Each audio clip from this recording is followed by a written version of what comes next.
So today we are going to talk about how to hook beads in your knitting. And there is a way to pre-string them first, but we're just going to do the hook process. So you need a crochet hook. This is a clover hook, and they have their own kind of more unique numbering system.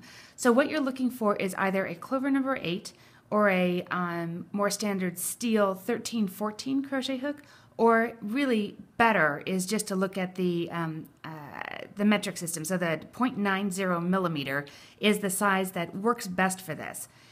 Because you need a hook that is small enough to be able to actually pick up a bead and go through the knitting. So I'm just going to work a couple stitches in real quick, and then I'm going to show you how to do this.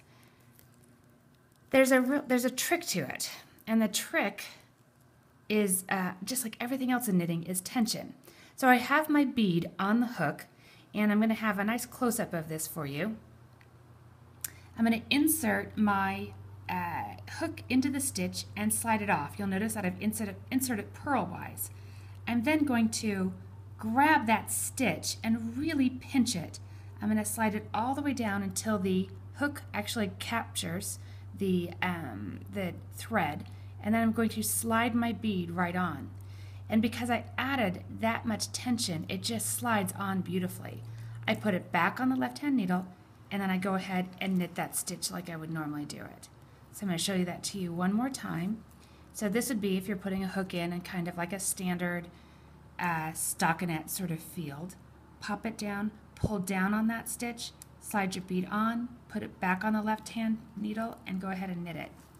Sometimes you're going to do things like you will do a yarn over and then hook a bead. The problem with doing the yarn over and then hooking a bead is it's really easy to lose that yarn over. So when that direction is given, I will usually just hook the bead first, plunk it on, do my yarn over then, and then knit that stitch, right? And then oftentimes you do a yarn over again right after it. And you're going to see that stitch kind of float in the middle of two things. So it's really very, very simple. Every once in a while, and that's a standard hook bead. Hook the bead, then knit the stitch. Every once in a while you'll see an instruction that says knit the stitch and then hook the bead.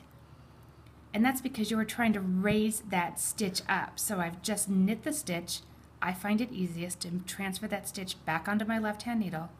I'm going to grab the stitch that I just worked. I'm going to put my bead on it, and I'm going to transfer it back onto the right-hand needle already worked. And you can see right here that it's actually higher than the other ones. This is a subtle difference. And when you use that trick most often is when you're doing color work, and like I have a hat that has a Rudolph on it, and I want the bead, the red bead, to be on the reindeer's nose and on the color of the nose. And so I would use this, knit the stitch first, and then hook the bead in a situation like that. So hopefully that clears up a little bit of the how to hook a bead. Thanks.